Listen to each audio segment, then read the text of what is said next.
बिस्मिल्लाहिर्रहमानिर्रहीम, अस्सलाम वालेकुम। कैसे हैं आप सब लोग? मैं बिल्कुल ठीक हूँ और आपको पता है कि मैं हमेशा क्लीनिंग वगैरह साथ-साथ करती रहती हूँ। तो कल मैंने बनाए हुए थे पाए और शाम को मैंने अपने ओवन में उसका सालन गरम किया और जैसे ही मैंने गरम किया तो पूरे ओवन में इतना ज़्यादा वो सालन फैल गया कि मैं तो उसको देख के हैरान हो गई।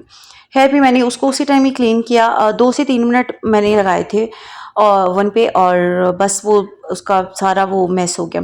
ख़ैर मैंने फिर उसको फ़ौरन ही सोचा कि मैं क्लीन कर लेती हूँ। फिर हमने खाना वगैरह खाया तो बाद में मैंने उसको अच्छे तरीके से क्लीन कर लिया और मैं जो लिक्विड डिश वॉश है ना, वो मैंने इसमें लगा के फिर इसको थोड़ी देर छोड़ दिया ताकि स्मेल वगैरह भी ख़त्म हो जाए।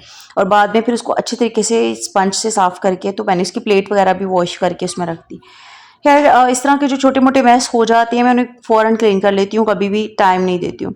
तो खाना वगैरह खाने के बाद जब मैंने ओवन क्लीन कर लिया तो फिर मैं अपना स्टोव भी साथ ही क्लीन कर लिया, क्योंकि खाना बनता है और ये सब चीज़ें जो है ना मैस बन जाता है, गंदी हो जाती हैं चीज़ें स्टोव वगैरह।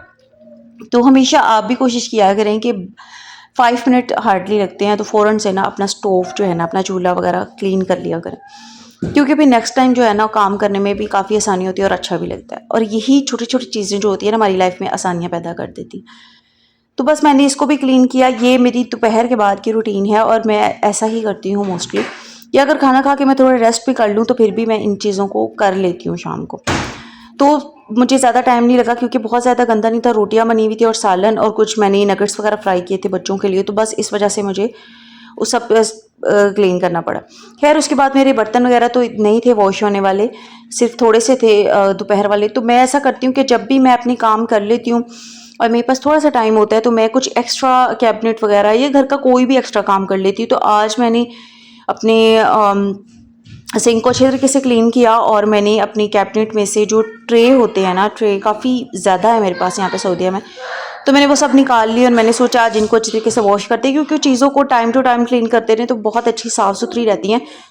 वरना वक्त के साथ साथ ना थोड़ी सी एक चिकनाहट और एक अजीब सी उनके ऊपर गर्द सी जमा हो जाती है और वो उनकी शाइन भी ख़राब होती है। तो मैंने इन सबको अच्छे तरीके से क्लीन किया। आप भी कोशिश किया करें कि अपनी रूटीन के कामों के साथ एक काम कर लिया करें कोई एक्स्ट्रा। उससे ये है कि क्लीनिंग भी रहती है और हाइजीन भी रहती है और आपकी टेंशन फ्री भी रहते हैं।